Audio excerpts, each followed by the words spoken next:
Sveiki visi žiūrintys laidą Vienam gale kablys. Bet rudenį nedažnai, ypatingai tokį vėlyvą rudenį, nedažnai išpuola štai toks pasakiškas oras. Iš viso šiemet ruduo drąsiai galima pasakyti stebuklingas. Šiandien mes prie upės ir kalbėsime apie plūdinę meškerę. Galbūt uždarinėsime sezoną, galbūt ne, nes neaišku, kada bus ledas. Bet žvejoti upėje pakankamai gilioje, ilga baloninė meškerė netaip dažnai išpuola ir mūsų laidai, turbūt ir daugeliu meškeriotojų. O šis žūklės būdas iš tikrųjų pakankamai įdomus, subtilus, turi savo niuansų ir apie tai ši mūsų laida. Ilga meškerė, upė ir čia kimbančios žuvys.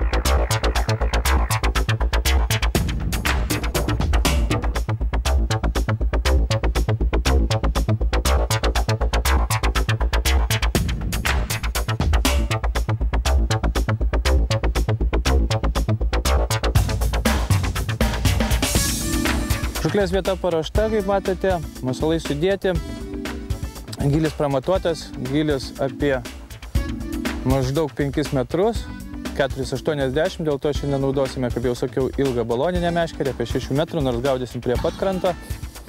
O dabar svarbiausiai paruošti jaukus.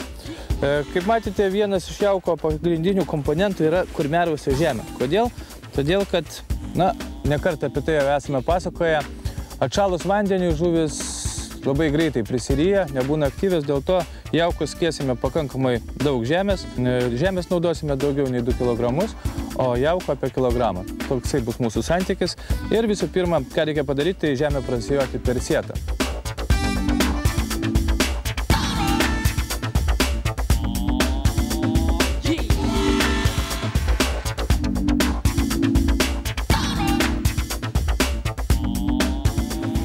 Gausi labai jauki frakcija, kaip jaukų, kaip smėliukas.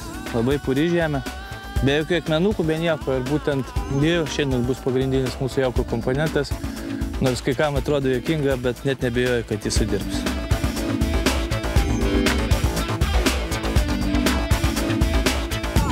Kaip jau sakiau, daug jauko nenaudosime, 1 kilogramą. Brauningo šiaip iš tikrųjų dabar, tada, kai vanduo atšalęs, reikia galvoti apie labai kokybiškus jaukus. Vienas iš tokių tai yra brauningo Red Roach, kaip tik ir pakankamai įdomus kvapas, skirtas šaltam vandeniui. Žinoma, dadėsim šiek tiek kopra melasos. Vienas iš labai mėgstamų kuojų komponentų, šiandien vis dėlto mūsų tikslas kuojos. Šiaip nesu linkęs maišyti firmų kvapų, ta prasme, naudoti vienos firmos jaukus, kitos kvapus, dėl to taip pat renkuosi brauningą ir specialus kuojinis kvapas, pakankamai daug jaučiasi koriandros, kardamono. Šiaip iš principo reikia dabar bent jau vengti saldžių kvapų, ypatingai saldžių, nes toks yra jau dalykas dabar tas ruduo, kad ypatingai saldžių kvapų žuvis nelabai mėgsta atšalus vandeniui. Vėliau, netgi dar, kai atšals vanduo, mes naudosime ir druską, dabar kol kas jos dar nereikia. Jauką dabar darysime labai šlapę, nes toliau dėsime žemę ir žemę, žinoma, išsausins. Taip kad, žiūrėkite, ant kiek yra sudrėkinamas jaukas, perdrėkinamas tiesiog. O po to žemė absorbuos visą drėgmę.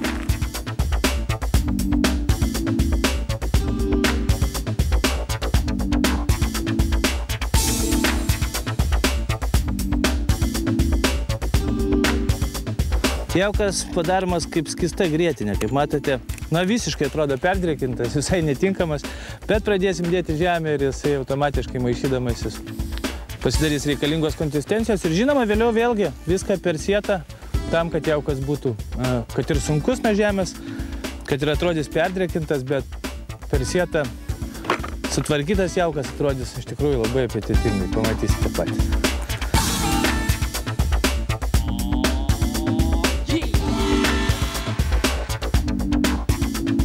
Žemė dadėta, dabar atrodo viskas sunku, drėgna, bet palikime 15-20 minučių pastovėti ir jaukas iš tikrųjų išdžius, tą visą tešlą suger žemę ir vėliau pratrinus per sietą jaukas bus pats tas tinkamas darbas.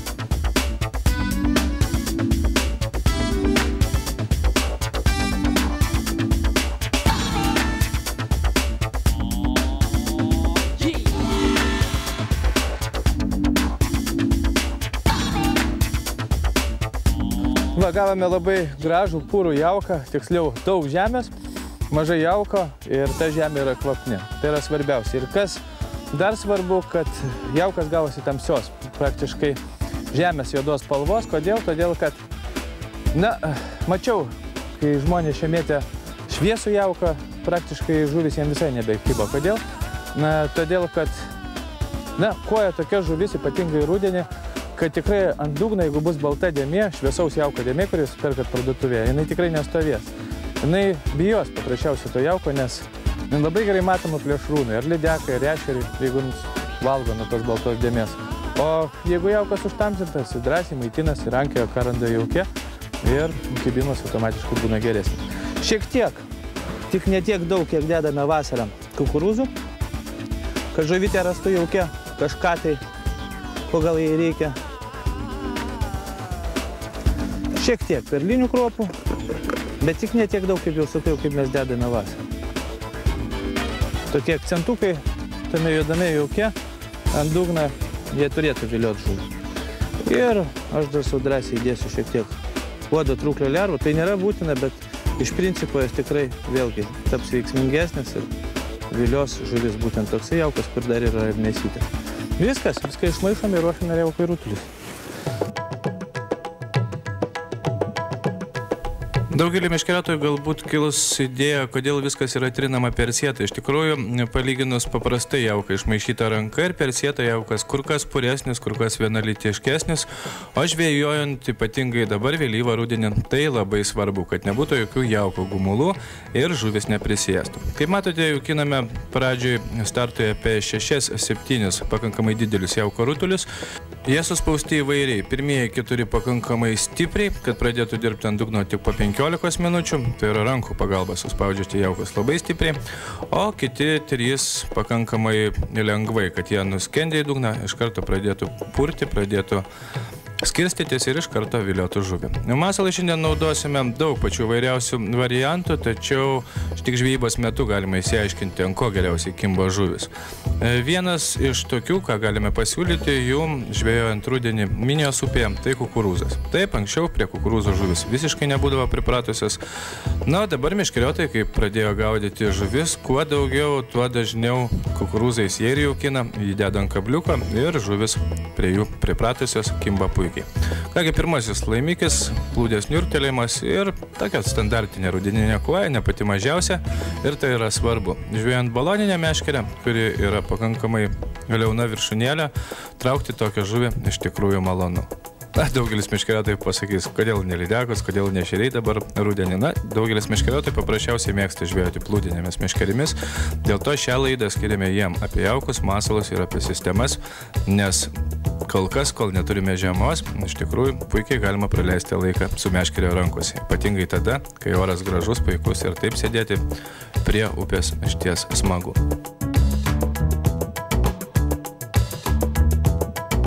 Žuvis šiandien kimba pakankamai užtikrintai ir tai tik dar vienas įrodymas, kad jaukas iš tikrųjų sudirbo puikiai. Kodėl? Todėl, kad, prieš tai bandėme toje vietoje pravedinėti nejaukinę, pagavome vieną kitą žuvelioką, tačiau jie buvo ypatingai maži. Jauko įmetus į vandenį, kuris dabar kaip tik yra po mūsų meškerės galu, žuvis iš tikrųjų pradėjo kibti viena po kitos. Taip kad apie jaukinimo sėkmę nekartą esame kalbėję mūsų laidose, bet jaukinti reikia. Tai nėra kažkoks ponų išmislas, kaip sakytų paprasti žvejai, ne, bičiuliai. Būtent nuo jūsų jaukinimo, jūsų pasirinktos vietos, jūsų sistemos ir priklauso, ką jūs pagausite tą dieną. Gali būti taip, kad šalia žvejojantis per dieną nepagaus nieko. Kodėl? Todėl, kad viskas žvejyboje turi būti pasverta galvoje, na ir prie žūklę mes visi ruošiamės. Galvojame, kokius naudosime jaukus, kokius kabliukus, kokius masalus. Na ir šiandien vienas iš tokių tai kukurūzas su mažaja pinko, tai yra raudona musės lerva. Ir iš tikrųjų tai kaip signalinis masalas, kuris šiandien pradėjo dirbti iš tikrųjų puikiai.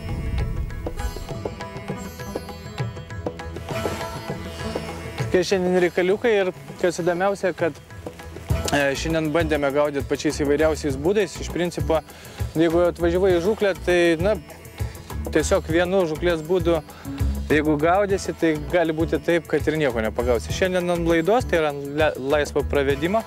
Ten, kur jaukintos žuvis nelabai norėjo kibti. Iš tikrųjų jos, viskas aišku, ruduo, šaltas vanduo, nors ir oras gražus, bet yra pakankamai atsargi, pakankamai vangi ir matyt masalo lekiančio palei dugną nelabai mėgsta. Dėl to, kaip matėte, šiandien mes pasidarėm pakankamai didelį gylį, apie 5 metrus, tam reikalinga baloninė meškerė, nes tolimo užmetimo meškerė nieko nebūtumėme padarę. Ir būtent kietų prilaikymų užmetė, švinas nukrenta ant dugno, prilaikai, įtempi plūdę ir tada plūdė virpteli, kirtimas ir žuvis yra.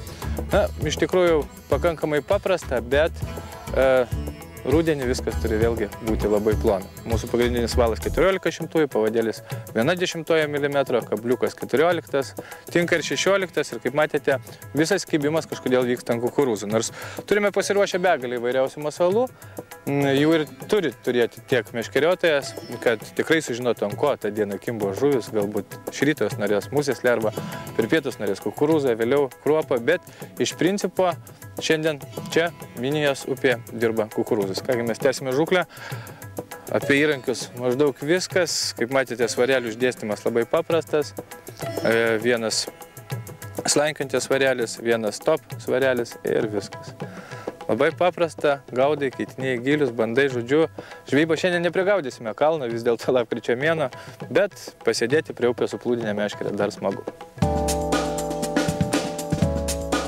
Kaipgi atrodo kietas prilaikymas, štai dabar jūs jį kaip tik ir matėte. Tai yra, užmetus meškerė yra įtempiama ir plūdė praktiškai stovi vietoje. Po truputį leidžiama žemyn. Jaukinti nepamiršti reikia, kaip supratote, šiandien mūsų jaukas tik kilogramas jauko ir beveik 2,5 kilogramo žemio.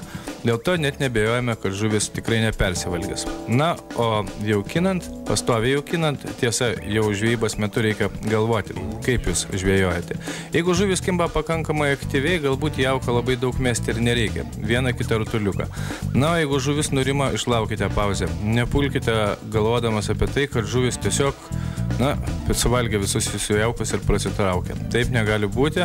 Dažniausiai būna tam tikros pauzės ir vienas kitas nedidelis jauko rutuliukas, jokių būdų nepanašus į pelsiną, kuriais mes jaukiname pradžioje, o panašus į graikišką riešutą vėl sukvies žuvį į jūsų žūklės vietą. Šiandien pagrindė kimba kojas ir Mingės kaimas, ta mažoji Lietuvos Venecija, kur vietoj gatvės upė iš tikrųjų dosnus. Ir kaip kalbėjome su vietiniais meškeriotojais, šis kaimas bus dosnus dar iki pat užšalant.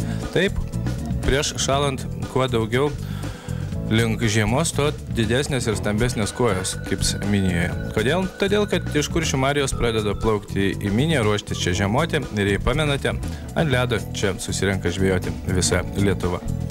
Na, kodėl mes naudojame samtelį? Todėl, kad iš tikrųjų, kaip jau sakiau, gaudame pakankamai plonais valais. Vis dėlto žiemą viską reikia mažinti, ploninti. Jeigu kabliukas, tai kaip jau sakiau, 14-16 numerio, kad vos tilptų kukurūzas, arba tiesiog kukurūzą dedame per šoną. Pagrindinis valas 1400 mm, pavadėlis 1/10. Taip ir masalas ant labai plono pavadėlį natūraliau plauks, taip ir žuvis, kur kas aktyviau ir paprasčiau galvos apie tai, kad, jūs jos negazdinsite. Dėl to, jeigu jau sugalvojate važiuoti ir žvejoti plonais valais, su savimi pasimkite graibštą. Žinoma, galima iškelti vieną kitą koją ir 1/10 mm valų, bet kam? Kam kankintis, jeigu gali vykti taip, kad betraukiant tą koją jums nutrūks ir vėl teks susirišti naują pavadėlį, vėl prarastas laikas žvejyboje. Laiką žvejyboje reikia leisti gražiai, gerai ir džiugiai. Ko linkime visiems jums, aplankykite Minijos upę. Čia tikrai žuvis kimba.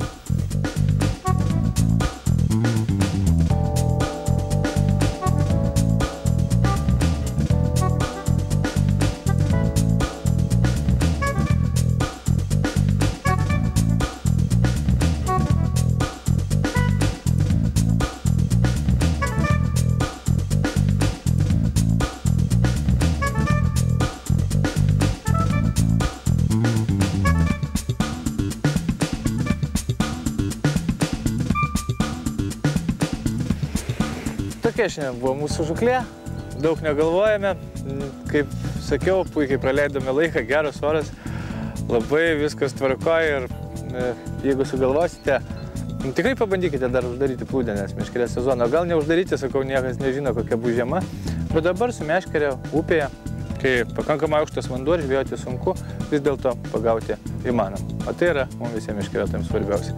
Netrukus pažiūrėsime, ką šiandien pagavome. Laimikiai, aišku, nebus patys didžiausi, bet svarbiausia jų yra. O jūsų lauks, kaip visada, žuklės naujienos.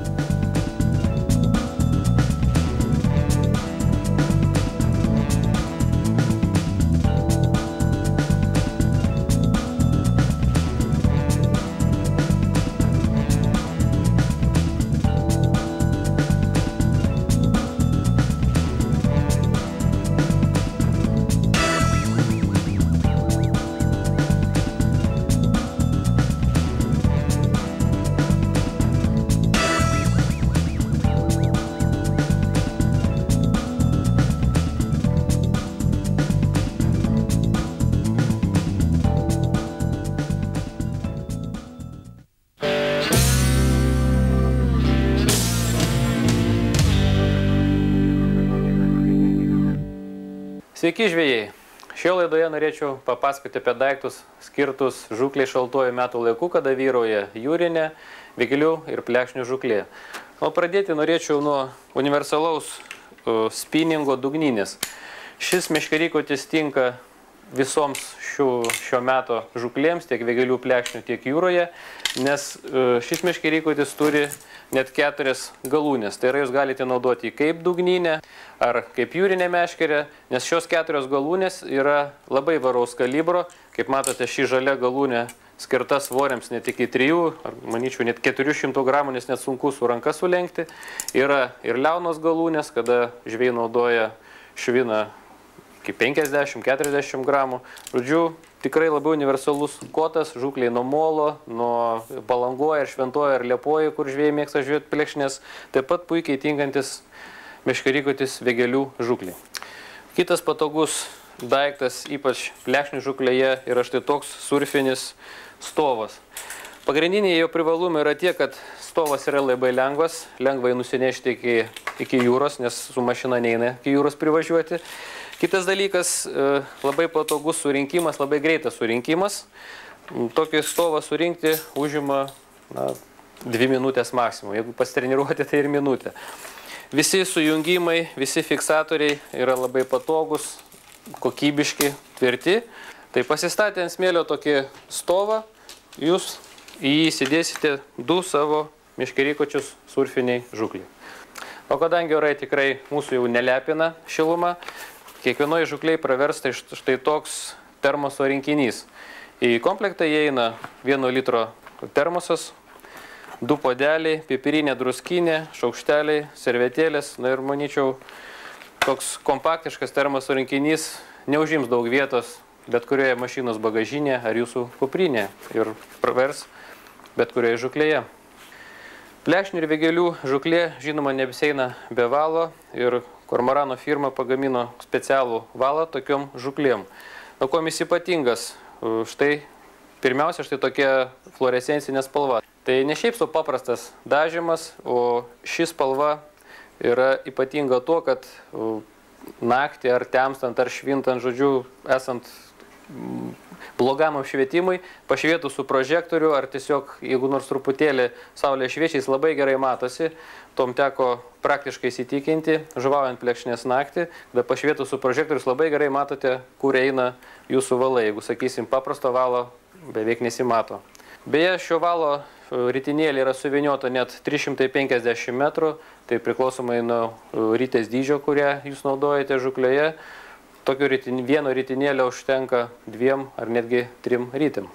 Praktiškas ir netgi būtinas dalykas yra specialūs švinai naudojami taip pat vėgėlių ir plekšnių žuklėje. Kuom jie ypatingi? Mes juos vadiname švinai su ragais. Esmė ta, kad štai taip fiksuojami 4 plieniniai ragai, pavadinkime taip, užmetus nuskendus švinų į dugną. Jūs truputį truktelėt ir šitie, taip vadinami, ragai užfiksuoja šviną ir jūs galite įtempti valą. O stipriau truktelėjus, štai taip, švinas tie ragai atsilenkia ir jūs lengvai ištraukite jūsų masalą. O štai tokia kaukė praverstų esant stipriam vėjui ar tiesiog esant šaltam orui. Kaukė pagaminta iš presuoto flyso su vidinė, realiai nepraleidžiančia lietaus kvėpuojančią membraną. Štai membrana labai gerai matosi, tikrai labai šilta, teko išbandyti ir Norvegijai, ir praktiškas dalykas ne tik žuvaujant jūroje, kada tikrai yra stiprus vėjas, nes laivą visada pasuka prieš bangą, prieš vėją, kad dreifas eitų pavėjui. Ir taip pat patogus dalykas žmonėms ar žvejams, kurie važinėja buranais, triračiais, keturačiais, nes taip pat yra didelis vėjo pasipriešinimas. Kaukė, kaip minėjau, yra kvėpuojanti su specialia kvėpavimo membrana.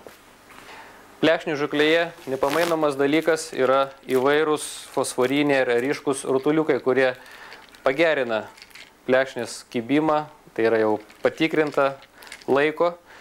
Ir žvejai, kadangi labiausiai perka paprastas, pigiausias plekšninės sistemas, kurios neturi tokių rutuliukų, tai galima įsigyti atskirai štai tokį komplektą, susidedanti iš labai daug įvairaus kalibro, dydžio ir spalvų specialiai skirtų plekšnių žūklei, fosforinių ryškių rutuliukų. Rimtesnės sistemos jau būna surištos naudojant štai tokios masinimo priemonės, o kaip minėjau, paprastos pigios neturi, tačiau tai neužima daug laiko perrišti kabliuką ir uždėti, sakysim, vieną ar du rutuliukus, o kibimas ženkliai pagerėja.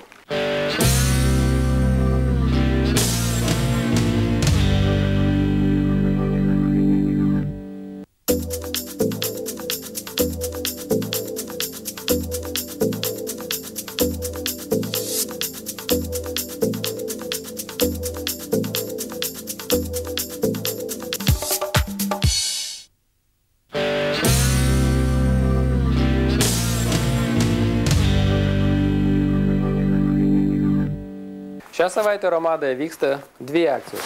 Viena iš jų yra, kad perkant žieminį, storą, šiltą, kvėpuojantį Atmos Extreme 2 dalių kostiumą, dovanų gaunate štai puikius angliškus žieminius batus, kurie parduotuvėje kainuoja net 200 litų. Tai puikiai proga ir gera proga gerai pasiruošti žiemai. Antroji Romados akcija skirta Cormoran firmos aukštesnės klasės spininginiai Korkas Super Spin rytai. Kaip minėjau, rytai yra aukštesnės klasės su pastiprintais, stipresniais dantračiais nei turi įprastos rytės. Rytė atlaiko žymiai didesnės apkrovas, nors pati yra gana lengva. Su plačiabūgne ryte žymiai lengviau kontroliuoti žuvies pasipriešinimą, nes ypač žuvaujant plonais valais, sakysim, daug kas iš mūsų mėgsta gaudyti mikromasalais, naudodami 0,14, 0,16, 18 valą, tai su tokia ryte jūs žymiai geriau ir užtikrinčiau kontroliuosite žuvies pasipriešinimą. Rytė turi atsarginį būgnelį, turi 4 guolius, kaip jau žvejai pastebėjo, rimti gamintojai nekreipia dėmesio guolių skaičių, žymiai svarbiau yra rytės vidinis mechanizmas, jos dantračiai ir kaip rytė surinkta, o ne prifarširuoti taip vadinamų guolių. Taigi ši puikiai spiniginė rytė šią savaitę kainuos tik 79 litus, sutaupoti net 46. Nepamirškite, prekių kiekis ribotas. Susitiksime Romadoje visoje Lietuvoje. Sudiev.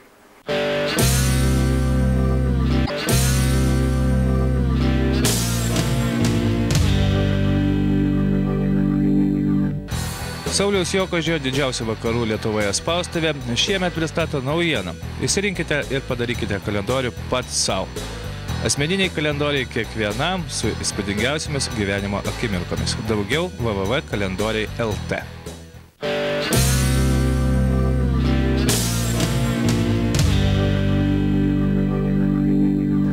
Su plūdine meškere mes dar neatsisveikiname, nes iš tikrųjų tikrai nežinome, kaip bus šiemet ir kokia bus šiemet žiema. Pamenu, pernai vasario mėnesį mes puikiai gaudėme plūdinę meškerę ir Minijos upėje, ir ne tik Minijos, ir Nemune, ir visur kibo žuvis.